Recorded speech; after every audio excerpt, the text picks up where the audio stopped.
Welcome to Zeke Marsh. Zeke Marshall here, and this video is going to explain the hard lesson I had to learn my first year as a professional.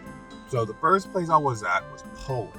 I was in Poland for 2 weeks for a preseason. Fortunately, they ran out of money, and we amicably parted ways about 2 weeks in. So no harm, no foul. That's fine. That's business, unfortunately. However, when I went to Taiwan, I accepted the Taiwan job for $25K a month. So that's a lot of money when you first started out as my first year. My agent picked it up. Not only was his cut pretty good, but he put me there because he really didn't have another job. Unfortunately, my agent really wasn't prepared to become an agent at the time. He just was very inexperienced and he really wasn't ready. But that's where I ended up going. So the flight, business class, very enjoyable flight. You will see photos throughout this video to show you some of the pictures, some of the things I did take. I didn't take too many, but I have a number of pictures to show you that this is how my flight was. When I got there, I was ecstatic just because of all the technological giant that Taipei, where I was at, Taipei, Taiwan, was. It's basically a New York over in that side of the world in the east. So there is HTC, Acer, Asus, Gigabit, Sony. They all have headquarters in Taipei. So it is electronic lovers, gamers' dream. This is a video of me going through this mall. This is a small video. This was back in 2014, so forgive me with some of the camera work. I was also geeking out the whole time, so that might be why it's moving around a lot. But it was one of the most enjoyable experiences of my life, and I wholly still remember it to this day. I have some pictures, but I'll have to make sure that video is made. So this is what it's like. Guys who my liaison and guys, and the guys that were showing me around, they were absolutely amazing guys, and I had nothing great to say about them. Anyway, and then the city itself is great, very populated. The amenities that I had when I was there was great. I had this restaurant that I would go to that would have these sandwiches and lunch specials, and it was completely paid for by the team. So I basically had free breakfast and lunch, and they had their own dormitory inside this car company. This car company that owned basically the part of the team or sponsored it. So they had their cars and the showroom in the bottom floor, and I think at floor 8 was our dormitory where I had my own room, my own bathroom, and where I stayed, as well as the other members of the team who stayed, which I'm pretty sure was because we were in camp. And the top floor was where the gym was, and that's where we practiced and worked out and did our own stuff.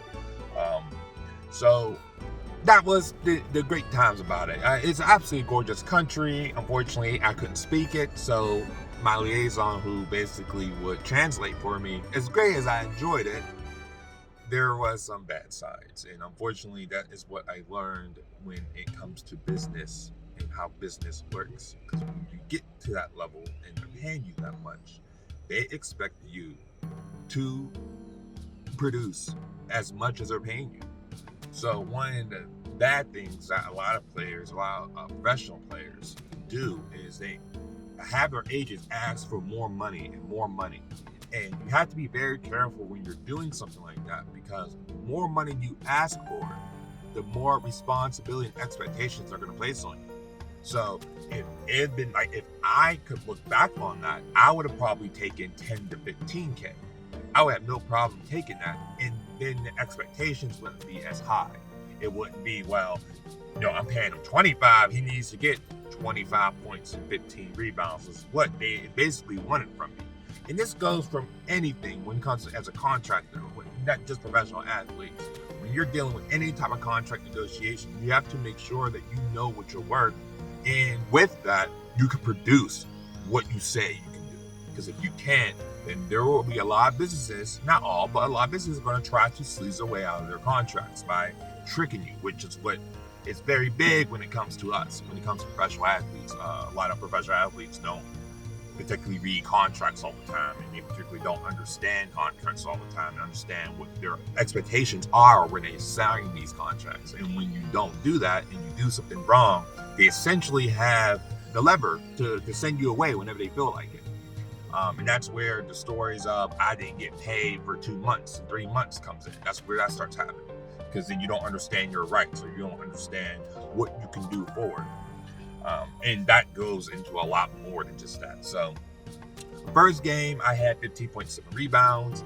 This is, I will have some pictures to show that this is, the time I was going into it. I had 15.7 rebounds. That's pretty good numbers, but as I said, they expected more. They expected at $25K a month. They expected 25 points. I remember, I think it was like 25 points, 20 points, 10 rebounds. That's what they want on average. And that's very hard for me as a player who's coming from a team who in college was built as a team, not really an individual type of game. I was never a type of individual type of game. I'm not the type of guy who can just score when he feels like it. I'm the type of guy who needs to have a system around him and people I can rely on so I can do my job, and then I can help others do their job. That's what I've always done. But unfortunately, some teams aren't built like that.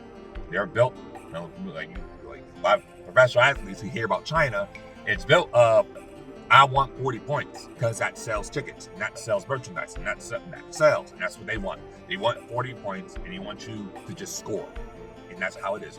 So because of that, once after the first game I did pretty well. The second game not so well because there were some injuries on our side and it was just a rough game, but we pulled it off actually.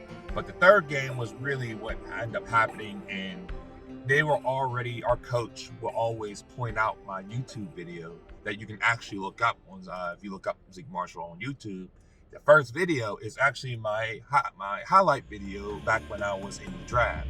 And he would constantly pull that up saying, you want this right here.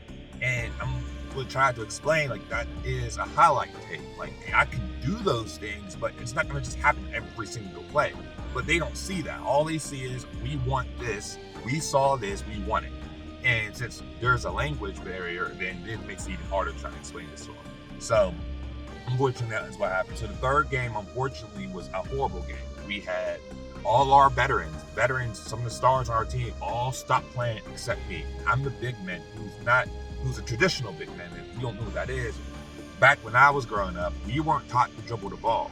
So I am sitting in the post. That's always been my game. So unfortunately, because how young the team was, they couldn't get the ball to the court. So we at one point, if you don't know much about basketball has it's a possession type game where you see them run up and down the court. Every time there's a change of possession, it changes. So it's a steal, or they miss the shot, they get a rebound, it's stepped. Most games, it has between 60 to 85 possessions. NBA can go up a little bit more, but for the most part, it's between normally 60 to 85 possessions if there's a shot clock. And that's the normal changes. So if you're losing half of those to turnovers, you're not going to win. And that's unfortunately what was happening. Our players couldn't get the ball to the court, and they couldn't get the ball to me.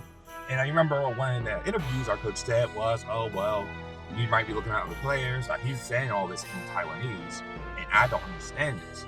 But eventually, that's when the sleaziness started happening. Now, they started to, at one point he said, Zeke, you don't have to come to practice. You don't have to come to practice today. And I didn't go to practice. But come to find out, they actually had practice. Now, with FIBA, which stands for the Federal International Basketball Association, FIBA is an international body that oversees all overseas except the U.S. Everywhere else, maybe Canada, but everywhere else, Europe, Asia, is overseen by FIBA. And most FIBA contracts, when it comes to foreign players, when we sign a contract, we are expected to show up for any media event, every practice, every game in our contract. We are contractually obligated to show up to anything they need. We sell our likeness, we sell our brand, we sell basically everything when we sign for them. Now, you can negotiate, but for the most part, that's what you're getting. So if you don't come to practice, they can essentially use that against you on court. And that's what they basically started doing to me. So they said, Zeke, you don't have to come to practice, because they knew I was tired, because I was trying to work myself into shape again. And I told them it's going to take about 2 weeks for this to happen. Now, all this happened within about 3 weeks. All this happened. So as this is happening, I'm trying to figure out my way around this situation, and I can't do it, especially since this is my first year and my agent is 12 hours away, or 12-hour time difference. So it's hard to even communicate with him. Eventually, they kicked me out. They kicked me out the apartment, and they put me in a hotel. And this hotel was given to a certain date. Now, they gave me a release form to say you have to sign this if you want to get the rest of your money, which most way you get paid when you go overseas is once you get there and pass your physical, they give you half your salary. And then at the end of the month, you get your next half of the salary. And then every month after that, you get paid your full salary.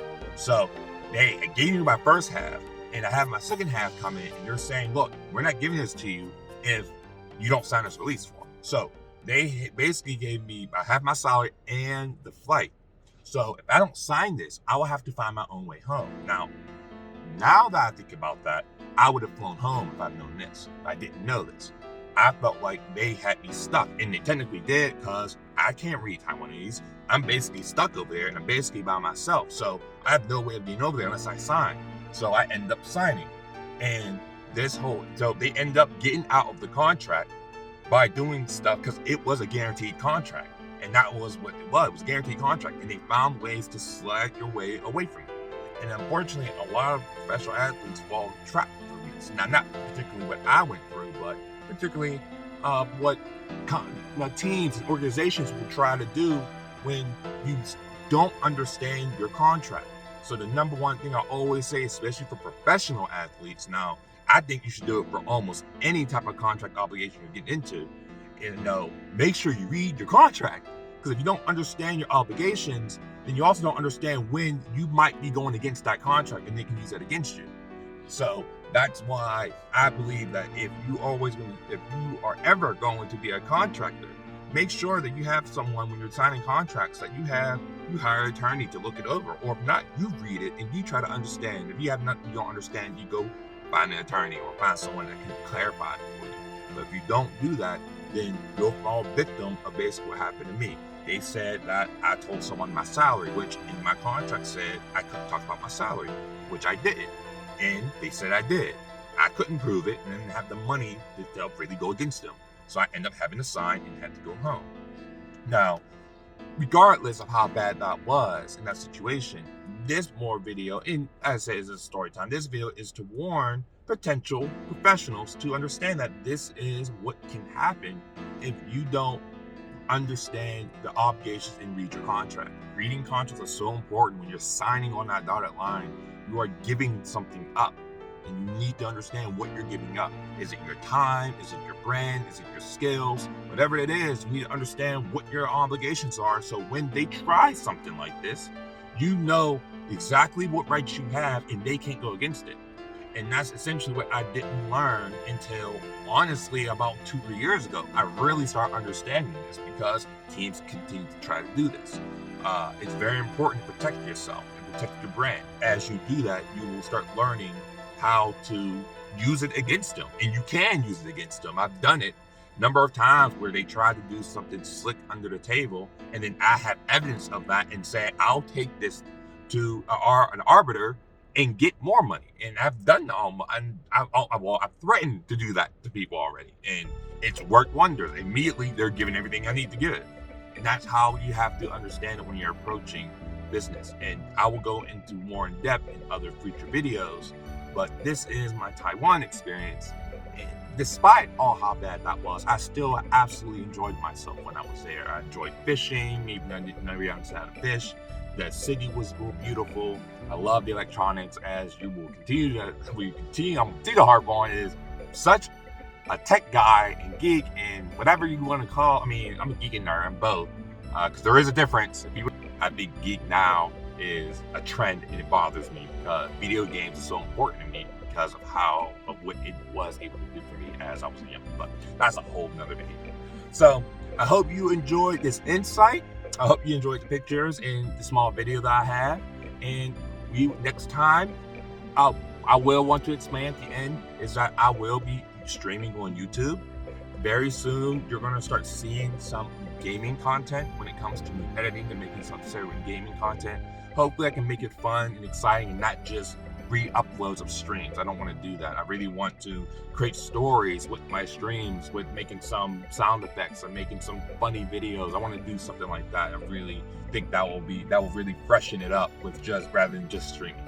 So Please like and subscribe. I haven't said that yet, but please like and subscribe if you enjoyed this and you enjoy more story time, because there will be more stories to go. And enjoy the journey, guys. Enjoy it, because there's a lot to go over and there's a lot more to accomplish.